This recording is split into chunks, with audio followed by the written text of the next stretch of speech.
আজি কেইবছৰমানৰ পৰা ভাৰতকে ধৰি অসমৰ বিভিন্ন অঞ্চলত এটা বেমাৰে ডেইৰী ফাৰ্মাৰখিনিক বৰকৈ আমনি কৰিছে। আমাৰ সকলোৰে যদি ডেইৰী ফাৰ্মিং আমি যদি কৰি আছোঁ আৰু যদি আমাৰ ঘৰত ফাৰ্ম নহ'লেও কেইটামান গৰু আছে, আমি এই প্ৰব্লেমটোত নিশ্চয়তে আজি কেইবছৰমানৰ পৰা মাজে মাজে পৰিছোঁ। বহুত সময়তো মানুহখিনি আমি গমো নাপাওঁ যে বেমাৰটো হয় কি, আৰু আমাৰ ভাবোঁতেই কিছুমান চিকিৎসা কৰোঁতেই গৰুটো মৰি যায়। হয়, মই কথা পাতি আছোঁ আজি LSD লাম্পি স্কিন ডিজিজৰ বিষয়ে। বহুতেই মোক কমেণ্ট ছেকশ্যনত এই বেমাৰটোৰ বিষয়ে সুধি আছিলে আৰু এই বেমাৰটোৰ বিষয়ে ভিডিঅ' এটা বনাবলৈ কৈ আছিলে। আজি ভিডিঅ'টো ডিটেইলভাৱে আমি কথা পাতিম লাম্পি স্কিন ডিজিজ একচুৱেলি হয় কি, আৰু কিদৰে আমি গম পাওঁ, কি ধৰণৰ লক্ষণ থাকে, কি ধৰণৰ ট্ৰিটমেণ্ট আছে, গোটেইখিনি কথা পাতিম একদম চিম্পল সহজ লেংগুৱেজত। বলক ভিডিঅ'টো আৰম্ভ কৰোঁ। Hi guys, welcome back to my YouTube channel. কি খবৰ আপোনালোকৰ? আশা কৰোঁ সকলোৱে ভালে আছে। আজি এটা ভিডিঅ' লৈ আহিছোঁ ডেইৰী ফাৰ্মিং কৰা মানুহখিনিৰ কাৰণে। বলক ভিডিঅ'টো আৰম্ভ কৰোঁ আৰু LSD কি হয় সম্পূৰ্ণ কথা পাতোঁ। এতিয়া কথাটো হৈছে লাম্পি স্কিন ডিজিজ একচুৱেলি হয় কি। লাম্পি স্কিন ডিজিজ এটা ভাইৰাছৰ কাৰণে হোৱা বেমাৰ হয়, যিটো আমাৰ গৰুখিনিত প্ৰথম অৱস্থাত জ্বৰ আহে আৰু তাৰপিছত গাত গুটি গুটি ওলায় আৰু দানা নাখায় আৰু গাখীৰ কমি যায়, আৰু লগতে ফাৰ্টিলিটি মানে সিহঁতৰ যিখিনি ব্ৰিডিং চাইকেল সেইটোতো এফেক্ট আহি যায়। চ' এই বেমাৰটো যেতিয়া আমাৰ হয়, আমাৰ প্ৰথম কামটো হৈছে ভালদৰে বেমাৰটোৰ লক্ষণবোৰ নজৰ দিয়া আৰু ৰিকগনাইজ কৰি কাৰেক্ট যিটো ট্ৰিটমেণ্ট সেইটো কৰা।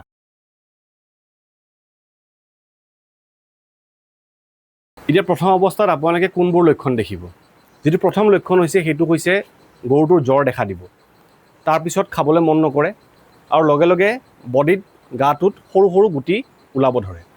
যেতিয়া জ্বৰ দেখা দিয়ে তেতিয়া সিহঁতৰ মুখেদি বা নাকেদিও বিজল ওলোৱা দেখা যায়, যিটো বস্তু সাধাৰণতে জ্বৰ হ'লেও, যিকোনো নৰ্মেল জ্বৰ হ'লেও আমি দেখা পাওঁ।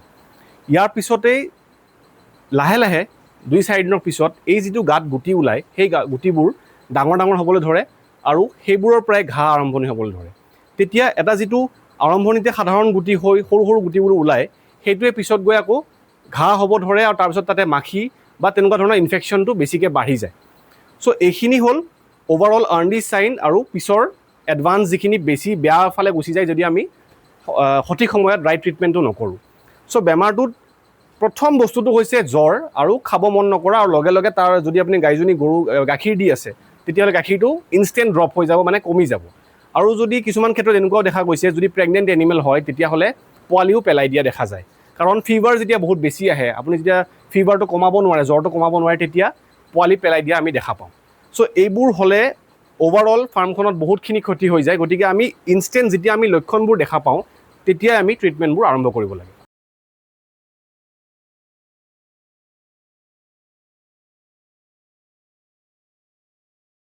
ভাইৰাছৰ কাৰণে যিখিনি বেমাৰ আমাৰ এনিমেলখিনিত হয়, সেইখিনিত আমাৰ একো ডাইৰেক্ট ট্ৰিটমেণ্ট নাথাকে। চ' ইয়াৰ মেইন যিটো বস্তু সেইটো হৈছে ভেকচিন, আৰু এই যিটো বেমাৰ তাৰে যিটো ভাইৰাছ আছে সেইটো হ'ল কেপ্ৰি পক্স নামৰ গ্ৰুপৰ মেম্বাৰ এটা ভাইৰাছ, যিটো আমাৰ গোট পক্সৰ ভাইৰাছটোৰ লগত বহুতখিনি চিমিলাৰিটি থাকে।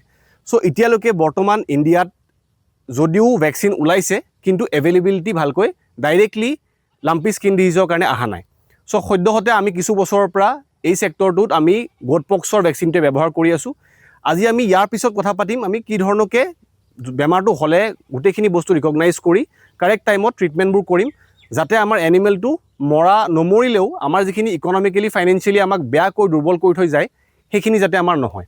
চ' মেইন বস্তুটো লাইফ ষ্টক ফাৰ্মিঙত এইটোৱে প্ৰব্লেম মই দেখিছোঁ, আমি বেমাৰটো ধৰিব নোৱাৰোঁ, আৰু ধৰিব নোৱাৰোঁতে আমি বহুত সময়ত গাঁৱলীয়াভাৱে আমি কিছুমান ট্ৰিটমেণ্ট কৰি থাকোঁ, যিবোৰ জাৰা ফুকা কৰা বুলি কয়, মানুহে বসন্ত ওলোৱা বুলি কয়, আৰু এইবোৰ কৰোঁতে আমাৰ হাতৰ পৰা কেছটো বহুতখিনি সময়লৈ ওলাই গুচি যায়। সেইকাৰণে আমি কাৰেক্ট টাইমত ৰাইট বস্তুটো আইডেণ্টিফাই কৰা বেমাৰটো আৰু ট্ৰিটমেণ্টটো সঠিকভাৱে কৰাটো বহুত দৰকাৰী। এতিয়া বলক কথা পাতোঁ আমি কি ধৰণকে ট্ৰিটমেণ্টটো কৰিব লাগে। এতিয়া আপোনালোকে মোক যদি সোধে যে আমি ট্ৰিটমেণ্টটো কি ধৰণকে কৰিম বা কিবা ডাইৰেক্ট ইনজেকশ্যন আছে নেকি, তেতিয়া এইটো আনচাৰটো হৈছে নাই, কাৰণ এইটো এটা ভাইৰাছেৰে হোৱা বেমাৰ হয়, আৰু ভাইৰাছেৰে হোৱা বেমাৰবোৰৰ ডাইৰেক্ট ট্ৰিটমেণ্ট নাথাকে।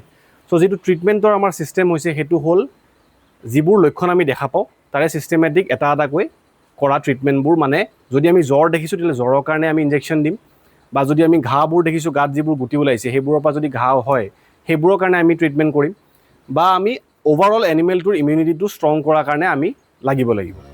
চ' যিটো প্ৰথম কথা হৈছে সেইটো হ'ল আমি এটা ছিষ্টেমত আগবাঢ়িব লাগিব, মানে জ্বৰৰ কাৰণে আমি বা জ্বৰ বিষৰ কাৰণে আমি মেলনেক্স প্লাছ ধৰণৰ ইনজেকশ্যন সাধাৰণতে আমি লাইফ ষ্টকত ইউজ কৰোঁ, সেনেকুৱা ধৰণৰ আমি বেজী মাৰিব লাগিব। আৰু তাৰপিছতে আমি ছিষ্টেমেটিক যিবোৰ সেই ৰাইট এনিমেলটোৰ কাৰণে তাৰ বডি ৱেইট হিচাপত যিটো ড'জ দিব লাগে বা যিটো ক্লাছ অফ এণ্টিবায়'টিক দিব লাগে সেইটো আমি দিব লাগিব। চ' এণ্টিবায়'টিক মাৰ্কেটত বহুত আছে বা ভেটেনেৰী ফালৰ পৰা বহুত আছে, কিন্তু আমি জানিব লাগিব আৰু সেইটো কাৰণে আমাৰ এজন ভাল এক্সপিৰিয়েঞ্চ ডক্টৰৰ প্ৰয়োজন, ভেটেনেৰিয়ানৰ প্ৰয়োজন। আমাৰ অসমত বৰ্তমানো সেনেকুৱা ধৰণৰ ছাপৰ্টিভ ভেটেনেৰী যিটো ছাপৰ্ট সেইটো বহুত কম, আৰু বিশেষকৈ গাঁও অঞ্চলৰ জেগাতটো বহুতেই বেছিয়ে কম। গতিকে আপোনালোকে কি কৰিব লাগে, প্ৰথম এজ এ ফাৰ্মাৰ আমি কি কৰিব পাৰোঁ, আমি যিটো বেমাৰ হৈছে সেইটো আমি আইডেণ্টিফাই কৰিব লাগিব, আৰু তাৰপিছত আমি যিমান কম সময়ত আমি পাৰোঁ সোনকালে ট্ৰিটমেণ্টটো আৰম্ভ কৰাৰ কাৰণে যত্ন কৰিব লাগে। যদি আপোনাৰ ডক্টৰজনৰ বা দূৰত আছে, অভাৰ দ্য ফোন আছে, তেতিয়াহ'লে এটা ভিডিঅ' কৰি এনিমেলটো দেখাওক বা লক্ষণবোৰ দেখাওক, আৰু তেতিয়া তেওঁ যিখিনি এডভাইচ কৰে এটা আইডিয়া কৰিব লাগে যে আমাৰ এনিমেলটোৰ ওজন কিমান হ'ব পাৰে, আৰু সেই হিচাপে তেওঁক জনাব লাগে বা তেওঁ সেই হিচাপে আপোনাক সহায় কৰিব। চ' সেই ধৰণকে আমি আগবাঢ়িব লাগে। তাৰপিছত তেওঁ কোৱা যিখিনি এণ্টিবায়'টিক হয় বা যিখিনি জ্বৰৰ কাৰণে মেডিচিন দিব বা ঘাঁবোৰ নাবাঢ়িবলৈ যেনে ডিমেক্স স্প্ৰে বা পলিএক্সেলাৰ মলমৰ ধৰণে বহুত ধৰণৰ সেনেকুৱা এণ্টিবায়'টিক এণ্টিচেপ্টিক আছে যিবোৰ আমি ব্যৱহাৰ কৰি থাকিব লাগে, যাতে এনিমেলটোৰ মানে বস্তুটো আৰু বাঢ়ি গৈ নাথাকক, এটা বেমাৰৰ পৰা আৰু বেলেগ বেমাৰ নহওকগৈ।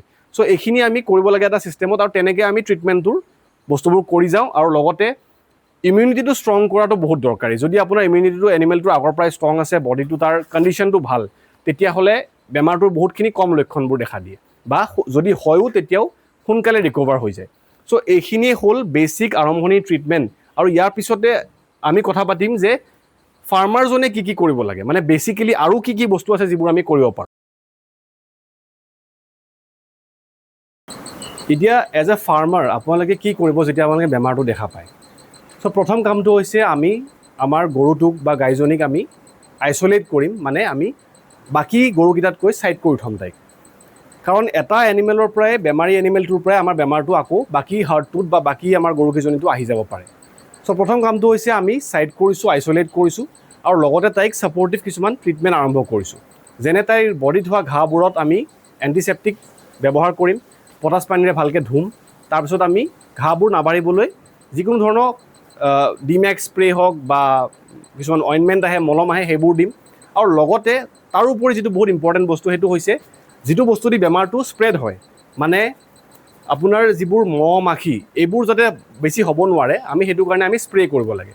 চ' ক্লিনাৰ বা চাইপাৰমেথ্ৰিন থকা যিবোৰ ঔষধ আছে সেইবোৰ ঔষধ আমি আমাৰ শ্বেডটোত স্প্ৰে কৰিব লাগে, যাতে মহ মাখিবোৰ বাঢ়ি যাব নোৱাৰে বেছিকৈ।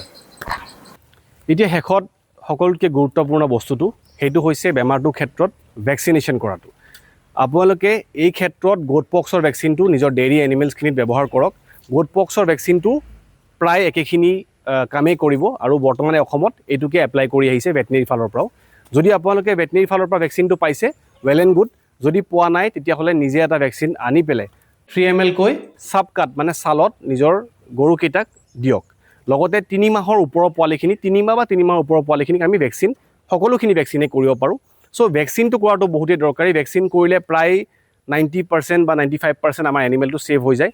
তাৰ ভিতৰত কিছুমান কেছ এনেকুৱাও আহে য'ত ভেকচিন কৰাৰ পিছতো এনিমেলটো বেমাৰত পৰে। তাৰ কিছু বেলেগ বেলেগ ধৰণৰ কাৰণ থাকে, কিন্তু সেই বিষয়ে আমি বহুত আজি কথা নাপাতোঁ। ভেকচিনটো মাষ্ট। 2 নম্বৰে সিহঁতৰ বায়'ছিকিউৰিটিটো মাষ্ট। বেলেগ মানুহবোৰ সোমাব নিদিব, বাহিৰা এনিমেল পটককৈ আনি মিলাই নিদিব, সিহঁতক একেলগে থৈ নিদিব, যাতে সেইবোৰৰ পৰাও যাতে হ'ব নোৱাৰে বেমাৰটো। আৰু লগতে স্প্ৰে কৰিব, চাইপাৰমেথ্ৰিন ধৰণৰ স্প্ৰেবোৰ কৰি থাকিব, যাতে সিহঁতৰ মাখি মহ এইবোৰ প্ৰব্লেমবোৰ নহয়, বেছিকৈ নাবাঢ়ে। চ' এইখিনিয়ে হ'ল আমাৰ কৰিব লগা। আৰু বেমাৰ এটা হ'লে আপোনালোকে ভয় খাব নালাগে, ৰাইট টাইমত ডায়েগন'চিছ কৰক আৰু ছিষ্টেমেটিক ট্ৰিটমেণ্টটো কৰি যাওক, আপোনাৰ এনিমেলখিনি ভালে থাকিব। চ' আজিৰ ভিডিঅ'টোত এইখিনিয়ে আছিলে। যদি আপোনালোকে ভিডিঅ'টো চাই ভাল পাইছে তেতিয়াহ'লে নিজৰ লগতে আন ফাৰ্মাৰখিনিৰ লগতো শ্বেয়াৰ কৰক ভিডিঅ'টো। আপোনালোকে যদি ভিডিঅ'টো ফেচবুকত চাই আছে তেতিয়াহ'লে আমাক ফ'ল' কৰিবলৈ নাপাহৰিব। মোৰ পাৰ্চনেল পেজটো আৰু একাউণ্টটো আৰু আমাৰ ফাৰ্মৰ পেজটোত ফ'ল' কৰিবলৈ নাপাহৰিব।